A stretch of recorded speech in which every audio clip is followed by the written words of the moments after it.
I want to start today with a really specific observation that came out of the research for this. Okay. It's one of those things that seems kind of obvious once you say it, but you just never really stop to think about it. It's the difference between a courtroom and a sanctuary. That is a stark contrast to kick things off. You're talking about the psychological baseline of those two places. Exactly. I mean, think about the default setting of a person in a courtroom. It doesn't matter what happened, what the evidence is. The plea is almost always not guilty. Right. It's all about self-preservation. Right. Defense. Putting up walls. But then you walk into a religious space, a church or a temple, and the whole script just flips. The entry ticket is basically an admission, right? It's, I've messed up, I have sinned. And that creates this fascinating tension. You've got the same human condition, the same people, but these two completely opposing institutional responses. One demands judgment, the other invites admission. And that friction between the cold letter of the law and the messy reality of the human heart, that is exactly where we're going today. Yeah. We are doing a forensic analysis of one of the most famous stories in the Western canon. It's the story of Jesus and the woman caught in adultery from the Gospel of John. Right. But here's the thing. The sources we're looking at, they don't treat this like some gentle, stained glass moral lesson. They treat it like a political thriller. Which really is the only way to read it if you want to understand what was actually happening. Yeah. I mean, when you strip away all the sentimental layers, this is a story about a high-stakes power game. And a crime scene. It's a crime scene investigation where the evidence just does not add up. And ultimately, it's a story about a trap that was designed to be inescapable. And that's our mission today. Yeah. We are going to deconstruct this perfect trap, look at the forensic evidence that was, let's say, mysteriously missing from the crime scene. Right. And then, and this is the part that really shifted my whole perspective, we're going to look at that final command, go and sin no more. Because our source material argues that line wasn't just for the woman, it was like a flashbang grenade thrown at 3 different targets at once. It's so much more multifaceted than we usually think. Yeah. But you're right, to get the weight of that ending, we have to feel the danger of the beginning. We need to set the stage. Okay, so let's do that. Geographically, culturally, where are we? We are in Jerusalem, but crucially, it's the Feast of Tabernacles. Which, for anyone who doesn't have their ancient calendar handy, was basically the biggest, most chaotic festival of the year. Oh, absolutely. The ancient historian Josephus describes these festivals. You have to imagine Jerusalem just swelling from its normal population to 3, maybe 4 times its size. So it's packed. The city is absolutely packed with pilgrims. It's hot, it's crowded, and religious nationalism is at an all-time high. It's a pressure cooker, and right in the middle of all this is Jesus. And at this point in the story, he's not just some teacher in a corner. He's a full-blown phenomenon. He's a massive following, and he's been teaching in the temple courts every single day. Which has to be terrifying for the religious establishment, the scribes and the Pharisees. Terrifying. They're jealous, sure, but they're also desperate. They have to remove him. But they can't just arrest him, can they? The crowds would go crazy. Exactly. They risk a riot. So they don't just want to debate him. They want to destroy his credibility. They had to separate him from the herd. They need a public execution of his character before they can get a physical one. So into this powder keg, they drag a woman. They say she was caught in the very act of adultery. They throw her down in the temple courts, and they spring the trap. They ask him, Moses' law says stone her. What do you say? And it sounds so simple, but it's not. The source calls it a deadly double-bind. It is. In logic and rhetoric, this is a trap where every possible answer leads to your own defeat. It's a forced checkmate. Okay, let's break that down because I think it's easy for us to miss the nuance today. Why was this so impossible? Well, let's look at trap A. Let's say Jesus says, yes, you're right. The law is the law. Stone her. He immediately has a huge problem with the Romans. Precisely. This is a crucial historical detail. Yeah. At this time, under Roman occupation, the Jewish high court, the Sanhedrin, had lost the jus gladii. The right of the sword. Right. They were not legally allowed to carry out capital punishment. Only Rome could do that. That's why later they have to go to Pilate to get Jesus executed. So if Jesus says stone her, he's basically inciting a riot and breaking Roman law. He could be arrested for sedition right there. Instantly. But then look at trap B. What if he said, no, let her go, show mercy? Then he walks right into the religious trap they set for him. He is publicly contradicting the law of Moses. The Torah is very clear. Leviticus 20.10 mandates death for adultery. So if he says, let her go, the Pharisees can turn to that huge, zealous crowd and say, see, This man is a fraud. He's a false prophet who tells you to ignore God's law. So if he says execute her, the Romans get him. If he says release her, the religious leaders destroy him. There's no way out. It was designed to be impossible. The source material is very clear on this. This was never a judicial trial. It was a political hunt. The woman wasn't a defendant. She was bait. And speaking of the woman, this brings us to the CSI portion of our deep dive. Because when you really look at the crime scene as described, there's a huge plot hole. It's the kind of thing you just read past, but once you see it, it's so obvious. Adultery, by definition, requires two people. Exactly. They said she was caught in the very act. That means they saw it happening. So, where's the man? That's the question.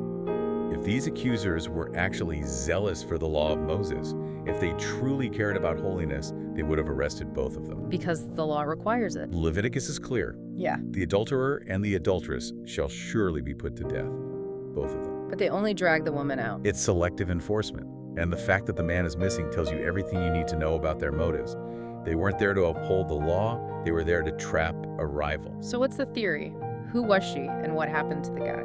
Well, the source suggests she was likely a marginalized person, maybe a sex worker, or just someone with no social standing, no family to defend her. She was vulnerable. The perfect pawn. She was disposable to them, a tool.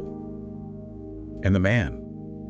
The speculation is he might have even been part of the plot, a honey trap, or maybe he just had powerful friends and was quietly let go. Yeah. He wasn't useful for their goal. It just exposes the sheer cruelty of the whole setup. They aren't defending holiness, they're manufacturing a public spectacle. A very dangerous one. So the trap is set, the woman is on the ground, terrified.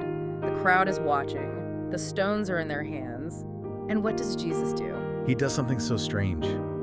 He ignores them. He just stoops down and starts writing on the ground with his finger. It's the only time in the Gospels we ever see Jesus writing. And the source is quick to note, this is a 2,000-year-old riddle. We have no idea what he wrote. I've heard so many theories about that. He was writing their sins or the names of their mistresses. And those are all dramatic possibilities for sure. There's a reference in the book of Jeremiah about those who turned from God being written in the dust. So maybe it was a symbolic warning. But maybe it was more practical than that. Well, the source points out something more psychological. The action itself, just stopping, stooping, looking away, it serves to de-escalate everything. It breaks the rhythm of the mob. Exactly. A mob runs on momentum. It runs on noise and speed. By dropping to the ground and doing this slow, silent thing, Jesus just refuses to play their game at their speed. He forces a pause. He's sucking the oxygen out of their fire. Right. But they keep at him. They think his silence is weakness. They think he's cornered. And that's when he stands up and delivers the counterstrike. One sentence that just dismantles their whole trap. Let him who is without sin cast the first stone. It's just brilliant. He doesn't fall into trap A or trap B. He doesn't say stone her. He doesn't say don't stone her. He actually upholds the law, implying she could be stoned, but he changes the qualification of the executioner. He shifts the spotlight. The source calls this the mirror effect. Suddenly, the trial isn't about the woman anymore. It's about the men holding the rocks. And this is where the source introduces a fascinating concept. They call it sinsight. Sinsight. Yeah, it's a play on the medical term insight. You might know the term anosognosia. It's a condition where a patient is severely ill, but they are physiologically incapable of recognizing it. They literally deny they're sick. So the Pharisees had a kind of spiritual anosognosia. They thought they were the doctors, Yeah. the healthy ones cutting out of cancer from society.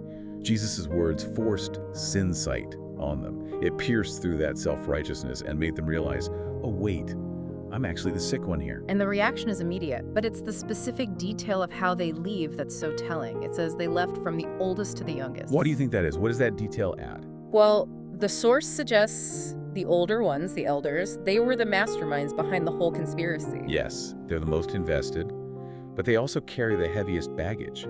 They've lived longer, their history of compromise and greed and hidden sin is just deeper.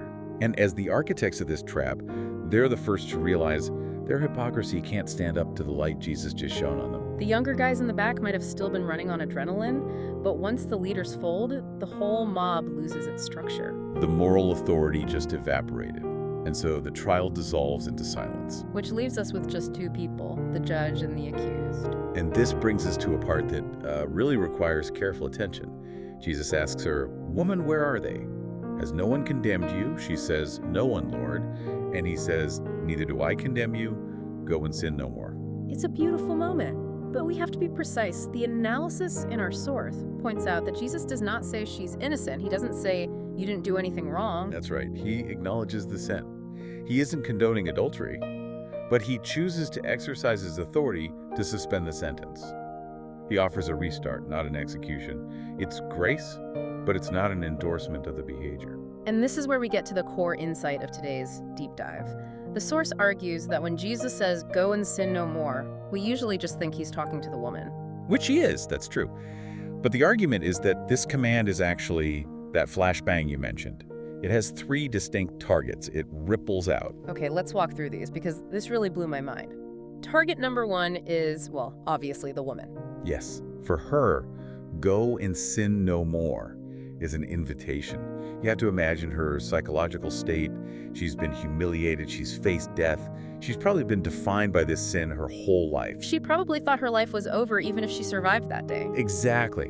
And Jesus is telling her, you are not just an adulteress. You have a future. Don't go back to the life that brought you here. It's a release from the shackles of her past. It's empowering. Okay, but here's where it gets really interesting. Target number 2 is the Pharisees. The departed. But they'd already left. How can he be talking to them? That's the brilliance of it. The words echo into the silence they left behind. And think about it. What was their sin in this story? It wasn't adultery. Right. Not in this case anyway. Their sin was the conspiracy, the malicious intent. It was using a human being as a disposable prop to commit a kind of judicial murder on arrival. So when Jesus says sin no more, the implied message for them It's a is... stern warning. Yeah. Stop this. Stop plotting. Stop using God's law as a weapon to destroy people. Wow. That turns the command from just a gentle moral instruction into this fierce rebuke of systemic corruption. Stop your holy murderous plots.